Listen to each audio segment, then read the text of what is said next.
Boogie Nights. PTA. PTA.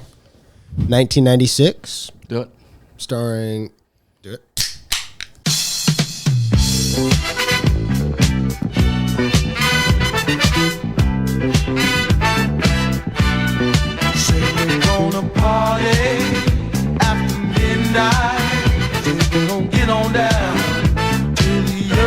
Boogie Nights, 1996, starring Marky Mark and the Funky Bunch, without the Funky Bunch. Burt Reynolds, John C. Reilly, Julianne Moore. I'm just looking at this picture. And Philip Seymour Hoffman. Directed by a young Paul Thomas Anderson, PTA. And you can kind of tell that it's directed by a young man, too. Yeah, and you can see the influences, I feel like, throughout the movie, which we can talk about later. One of you, what was the story of this film? Marky Mark and the Funky Bunch of Freaks. Yeah. He is 17, has a sort of surprising talent, we'll say, an asset of his. He gets recruited by Burt Reynolds' character, can't remember his name, to be a adult film star. There we go. And that is his, and it basically tells the story of his journey through the adult film industry and all the friends he meets along the way, and those characters and as well are have their own stories. Sick. That's the best way I can put it, without getting into what really happens and what his special asset is. This is all of our first time watching this movie. Yeah. Luke, what did you think? I thought it was good. I mean, I didn't see anything on it before, so I had no idea what it was going into it. Yeah. All you said was the opening scene, it's crazy, and I need to watch it with you guys. Yes. So I had started the opening scene a few days before, and I was so impressed and just so like, this is just awesome. This just feels good. So I was like, I'm going to save this to watch with the boys. Which is crazy. Yep. Yeah, upon watching the rest of the movie is a little concerning, but I need to watch this with all my I need to watch homeboys. this with all my friends at the same time. But yeah, I am a massive PTA fan, and this is one of his movies that I have not seen, or I had not seen. So I thoroughly enjoyed this. It's not my favorite PTA, but it is.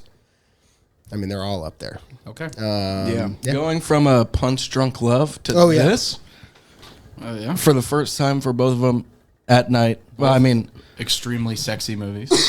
no, not at all. Yeah. Yeah. Love stories, you could say. Yeah. Both love stories. Sure. Yeah. I knew going into this, I read the short synopsis, and I was like, that's not what I expected it to be about. And then it was about a few months later where we actually ended up watching it. And so I expected it, but I didn't expect it at the exact same time. It's extremely odd, and don't watch this with your homeboys. No. One of my friends your watched brother. it with his mom and sister. Don't do that either. Don't do that, or your brother. Yeah. Jack, how you doing? On this lovely Amber Way. So what's that? I've been pissed off you haven't been around. Oh, we were on vacation. Listen, don't you ever stay away from my club that long again, okay? You compared the opening scene to Goodfellas. Yeah, and I feel like there's Goodfellas kind of throughout the whole movie. When Goodfellas came out, early 90s? 93 or 94. Yeah. It came out before this. Okay, yeah. Like a few years before. Yeah. I mean, that opening shot, being in a nightclub and being the long tracking shot is so reminiscent of that restaurant. Establishing the world. Yeah. You get immersed in the world. And yeah. But it's so restaurant scene from Goodfellas. Exactly. Yeah. Exactly. Really, really good. My initial thoughts, I really liked it. I've only seen Punch Drunk Love and this, along with him from PTA. Mm-hmm. Yeah.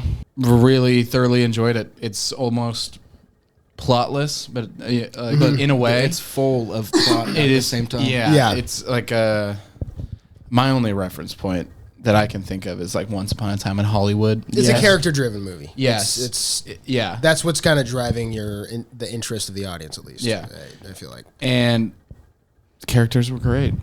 I was thoroughly engaged with every scene. Some of them more than others. No. Some of them made me want to look away a little bit. Yeah. It was very uncomfortable, but I think... But I felt like that was... I mean, I'm assuming it was probably the case. Yeah. The intentions. And it works. Especially, I feel like, the first shooting scene. Yeah. It's like you're very uncomfortable. Because it's... And it holds for so long. Yeah, and because it is an uncomfortable thing. Like, it is uncomfortable. It's meant to be uncomfortable, and I liked the cutaways from the act, what the man and woman are doing to the camera lens, and then like the idea that it's being printed on film, so it's kind of like forever. Yeah. Like you can't get rid of it. Yeah. And they're all astonished by his asset that he has. His one asset. Yes. Yeah. He has a BBL. Yeah. And Yeah, Mark has a BBL in the movie. Spoiler alert. He's an innovator. Yeah. And it is so wildly uncomfortable because it establishes what it's going to be at the beginning. Yeah. And you expect it to like shy away from it. Or make it look a little more glamorous and like more like, whoa, look at like, but I mean, it is what it is. It's a 17-year-old like kid kind of being exploited by this dude. Because of his BBL. Because of his BBL? BBL, Yeah. I was watching an interview with Pete. Here we go. Here we go. Yeah. Him and Mark Maron are talking. And they were talking about that scene, and he said it's like a set piece in the movie. Like they treat it like it's like this huge action scene set piece. Because I mean, and it feels like that. It is an action scene. Yeah. It is an action really scene. is. Someone's getting some action. Hey. I thought that was interesting it was like intended to be like the set piece of the movie. Yeah. Like a car chaser or something like that. Like pivotal moment. Yeah. For the character. And they have so many scenes that seem like they would serve that purpose. Yes. And it's weirdly hilarious. Oh yeah. Like It's some really of funny. the side plots in this movie are funny. Oh, it's yeah. like it made me laugh multiple times. If you just watch Philip Seymour Hoffman, anytime he's on screen, like either, at the forefront doing a dialogue scene or in the background of any scene he's in, it's hilarious. It's awesome. So funny. And he's perfect.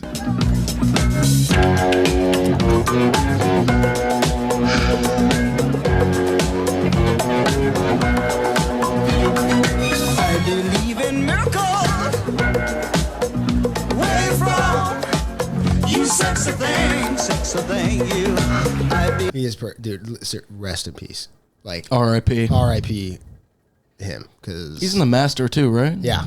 Is I he in think like every single PTA movie? He's in all of them.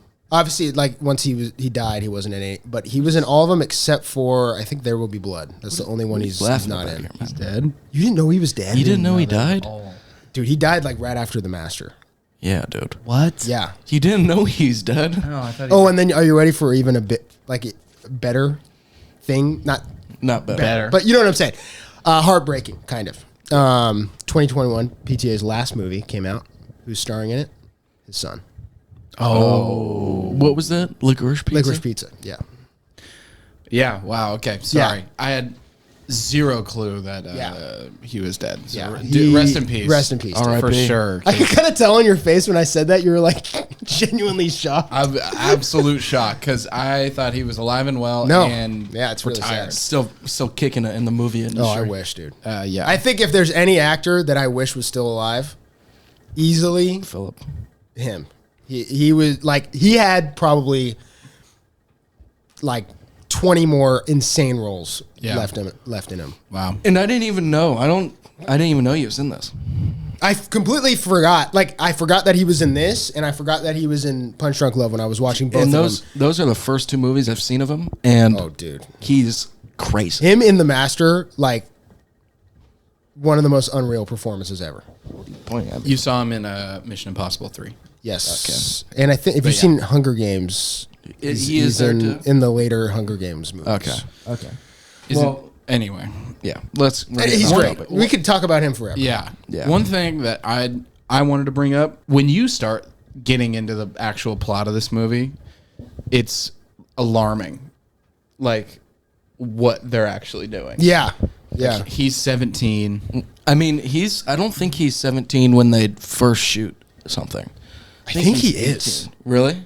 I mean, regardless, it's a problem because he recruited him when he was 17. 17. That's insane. Yeah. That's insane. Like, That's it still is bad. extremely off-putting. Yeah. I'll say. But there's no, like, character that is saying, oh, this is maybe wrong. Yeah. No. All of them are really optimistic and, like... Because this is just the way the business is ran. Yeah. It seems like. Yeah. It's like you're thrown right in the middle of their circle. Yeah. And they're like, it's every day for them. And not until the third act, like, where there's actually, like, consequences. Exactly. Especially when the guy gets thrown in jail for having multiple relationships with, like, 13-year-old, 14-year-old girls. Like, yeah.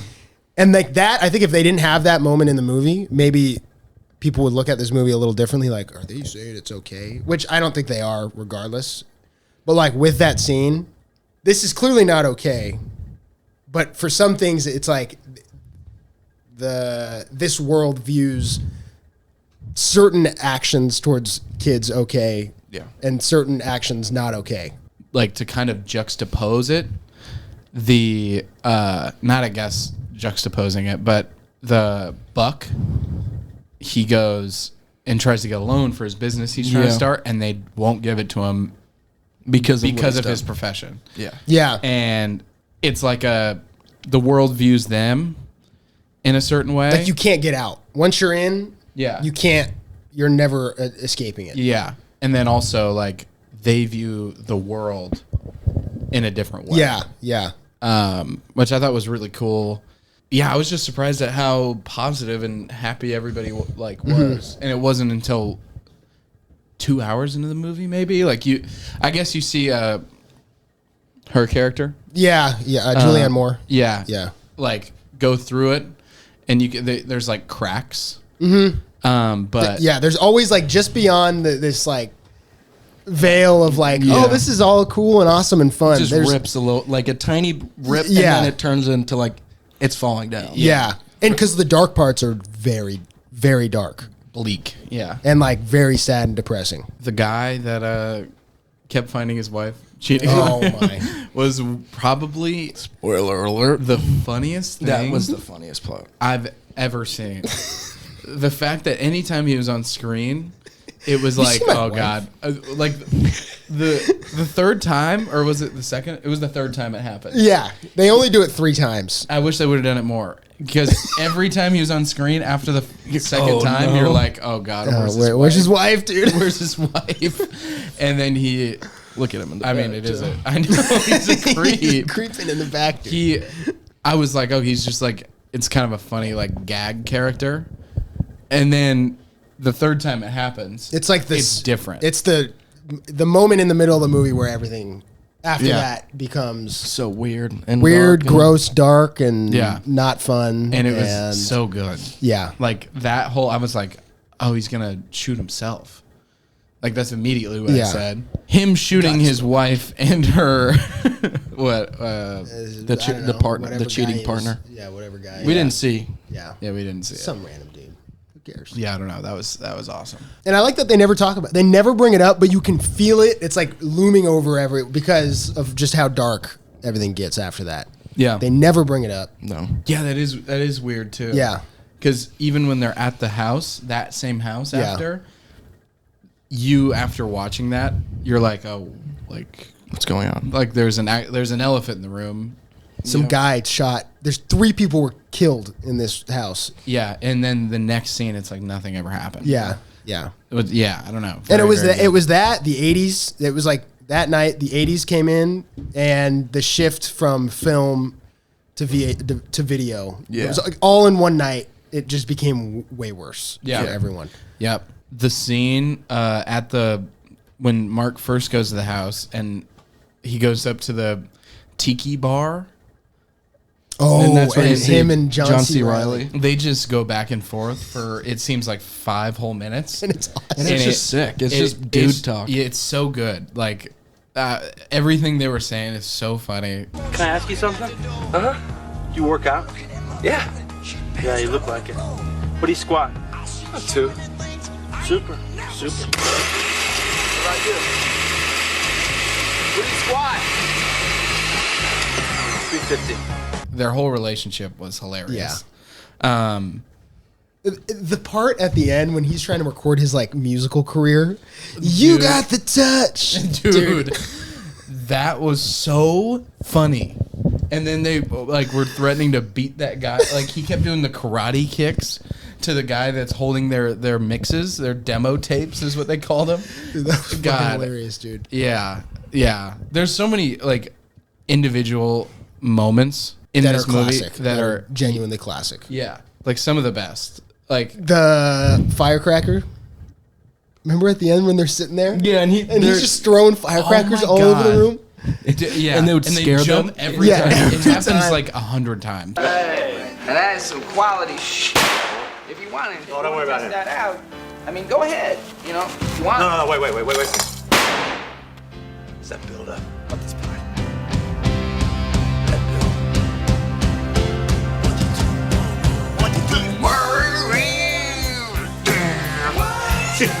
Fucking love that song.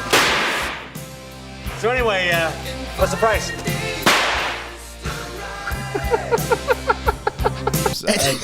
Within like 10 minutes, you can't hear what anybody's saying. No. The music is blaring. It's so overwhelming. It is, and there's firecrackers, and they're jump scared and every time. Alfred Molina not being affected by any of the explosions. Oh, it's that was perfect. awesome. Yeah.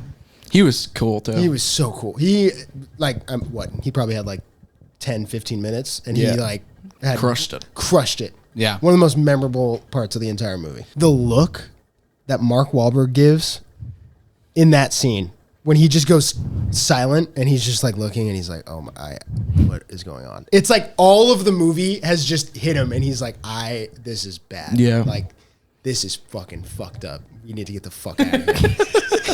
That was like some of the best acting I have ever seen from him. Yeah. Yeah. He's incredible. In this, he is incredible. Yeah. And he has since said that he's changing. What did he say about this hopes movie? God forgives him for Boogie Nights. Yes. Yeah, and Julianne Moore said that if it wasn't for this movie, his career wouldn't be a thing. But I'm like, what? I don't get that because it's clearly not a movie that's glorifying anything that he's doing. No. And he's the one that you see directly affected by all this. Like he's the main character who had been preyed on, and I don't get it. It's not a movie that like is making these people seem cool. No. For the first if you watch the first hour and then shut the movie off, yeah, sure, but I don't know. I mean, even within that, you see the effects on Julianne Moore. Yeah, everybody. She can't see her kid. Yeah, that becomes obvious in the first hour. Like, I think it's just like you were one way and then you're going the opposite way because you feel like you fucked up. I don't know. I don't know what. I mean, he is doing a lot of weird things. He is doing a lot of weird things. This is all this diamond on me, drip, drip. What did he say? That's it. That is it. Designer on my body got me drip, drip. And his clothing brand is in Spider-Man 2. All this designer got me drip, drip. Straight up out the... Ooh. Wow. This is just that part. Just that part.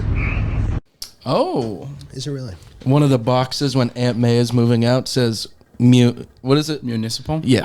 Oh, is that actually his brand? Yeah, that's what it's called. Did not know that. Wow. That's cool, man. Yeah, I know. All this designer got me drip, drip. And Flight Risk.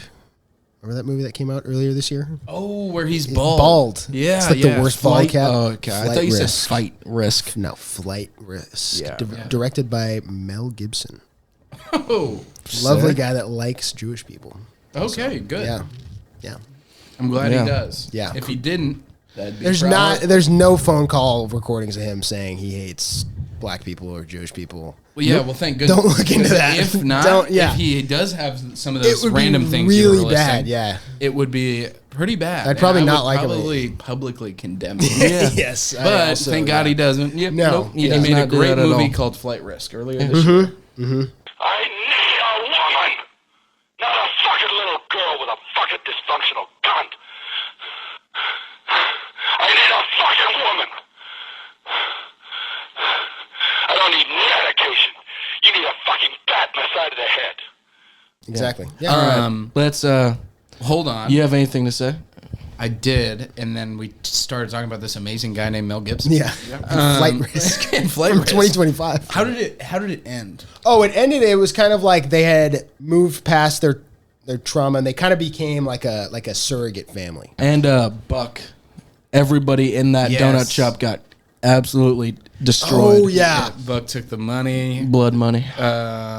opened his store, which I was pumped about. That was awesome. Like I liked how it ended. It was kind of like they all of their stories they were like together at one point, and then they kind of grew apart, but then like somehow or another they all kind of ended up It's like on the they're same bonded by the street. same sort of Yeah. trauma almost. yeah. You know, it took form in a bunch of different ways. Yeah. For each of them, Because they literally all end up on that same street at the end, right? It all like him in the donut shop, and Marky gets beat up Beat by up. those guys, Yeah. and then the donut shop, and then then Roller Girl in the limo. car. It's all on the same like street. and they all the parking lot, and then it goes and you see the limo drive by. Yeah. And then it goes back to The car Yeah. driving That by. was Yeah. so good because Yeah. I was like, wait, was that the limo in Yeah. my mind? And then I was like, yeah, this is all Yeah. right next to each other. Yeah. Really cool. And you think that maybe that one of them will see each other, but I like that they didn't. Like, no, because it's only you just know. Yeah. When we watch Magnolia, there's a kind of similar thing that happens like that. Okay. Okay, cool. I'm excited. This was really, really good. It was good. Should we do ratings? You want to do ratings really I quick? haven't even thought about mine. Shoot, partner. I say like an 8.5 to a 9. That's what I was thinking. I say a solid 9. Yeah. Don't think I about was it. debating in my head when we just asked that question if it was a 9 or a 10. I'm a sucker for the character story, And the plot. plotless ish. Yeah, I know you it's not love plotless. Once Upon a Time. Like stuff like that. You'll like most of his movies because most of his movies are kind of like this. Okay, good. I'm gonna go with 9. Okay. Okay. I'm gonna go with 9. We're all 9. But I think the drawback, the main drawback, is how I might not ever watch it again. Yeah, I don't it think is I'll very watch it uncomfortable. Yeah. It's the most uncomfortable of his movies, I would say. Yeah. Specifically uncomfortable. You know what I mean? Yeah. And it's uncomfortable where I won't be saying, "Hey, let's watch this with my turn boys." on some Boogie Nights. I'll be like, okay, let's watch. Are you okay with This scene? watching a social anxiety movie? Yeah. And if they're like, yeah, I'll go. Let's throw on Punch Drunk Love. But I'm never gonna ask. I'm never gonna say Are to you watch okay with this. watching a bunch of Yeah, no. for 2.5 With me hours right now? yeah. You cool with that? And Mark at the end has a huge Ooh, member. best way to end the movie too. I yeah. loved that they didn't show it, and they hold off until the very end, and it's there. And then it's like that's part of his routine that we've been seeing. yeah, But we haven't seen it yet. It's so good. it's so good. awesome. Yeah, I'm gonna stick with a 9 on it. I'm 8.5. For Punch Drunk Love, I think I gave it a 8 or a 9. I gave that a 9 as well. I think Punch Drunk Love is like a little better than it, but I mean they're the same rating, so Yeah. I can't really Yeah. say much about it. I gotta go pee. We'll go then.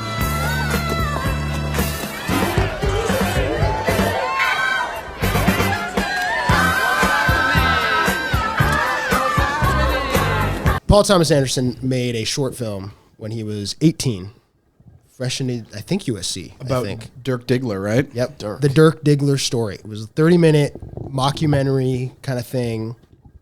He made that, and he had been ruminating and writing this like character for I think he said like 8 or 10 years. Holy crap. it was then he was going to make it a full movie kind of in the mockumentary style. He kind of felt like that was like done to death. So he's like, I could make this like just like a regular movie.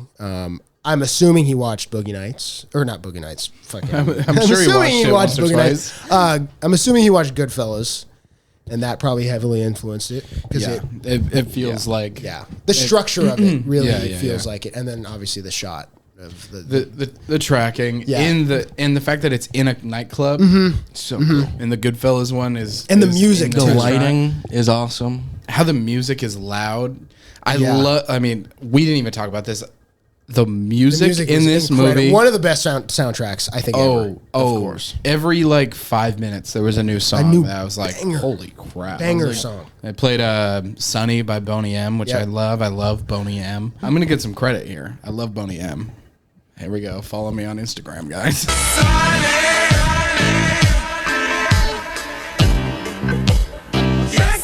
PTA. Went to the producers and he was like, look, this movie's going to be 3 hours long and NC-17. Oh, okay. And they were like, no. Let's maybe choose one. Like, okay, can we not do both? Like, let's just choose one. Yeah.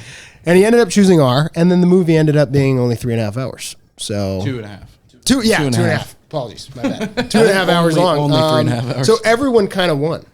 Yeah. Yeah. We got a great movie out of it. It was rated It doesn't R. feel like it held back at all. No. Which is probably something he wanted, and probably something that I think.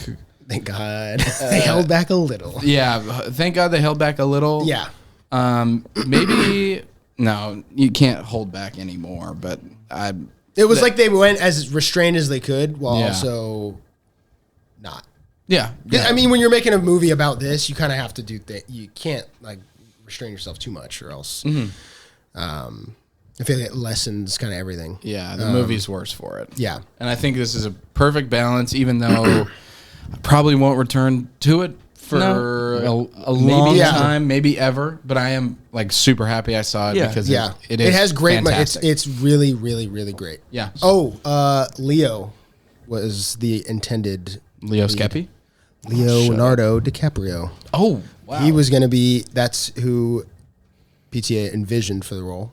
And was Julianne Moore too old to play his love interest? Yeah, at the time, a little too old. He was kind of aiming for 25 for the love interest. Yeah. Okay. I don't know how old he was at the time, but it doesn't matter. Doesn't matter. It always been into the 25-year-olds. Did this movie lead into one battle after another? Yes, so it's actually a shared cinematic universe. We didn't watch the post-credit scene. The PTACU. The PTACU, yes. Hey, maybe.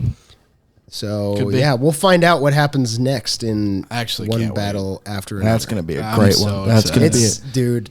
That's going to be a good And one. once we watch, like, especially, all of his movies are great. I still haven't seen Inherent Vice, and Heart 8, which is before this. But I feel like once you get to, like, The Master and Licorice Pizza Phantom Thread, they just get so, he, like, locks in to another dimension, another dimension of locked in. Multiverse. He introduces that. He introduces Dirk Diggler comes back as the villain in a later movie in Phantom Thread. Okay, he comes back and he is the Phantom Thread as Phantom Thread's adversary.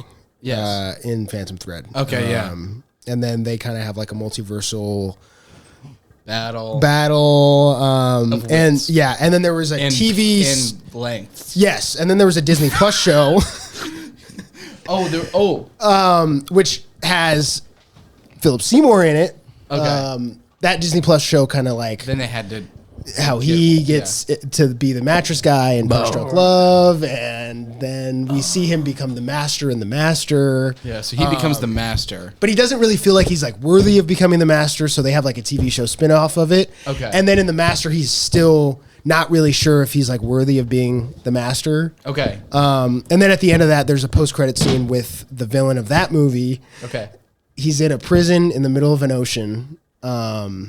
Alcatraz? Yes, Alcatraz, but it's like an ocean Alcatraz. Okay. And they have a bunch of villains there, and so it's like PTACU's Arkham.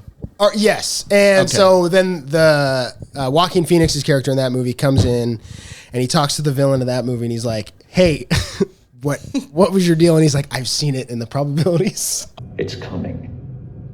I've seen it in the probabilities, seen it plain as day. All you heroes protecting this world. Do you think you're the only ones? Do you think this is the only world? We'll see what happens when you have to protect this place from the others." Okay, yeah. They're coming. Oh. I was going to ask real quick. Does Buck come back as a War Machine? I'm not going to spoil it. Okay. But you're going to be happy. Okay, cool. Yeah. And one battle after another, the Leo character in that, rumored to be Dirk Diggler. Okay. As a tie-in to him originally being Dirk Diggler, envisioned in PTA's mind. I think I just did a Vine build. Little throwback. Thank you guys for watching this Boogie Nights review. I can't wait to see the rest of the cinematic universe now. That just got me so It's excited. pretty awesome. Yeah. Sick movie. Corporate expansion, man. God. Oh, yeah, and then they bought the Fox characters, so they got all those to play with. Oh, good. Good. Yeah.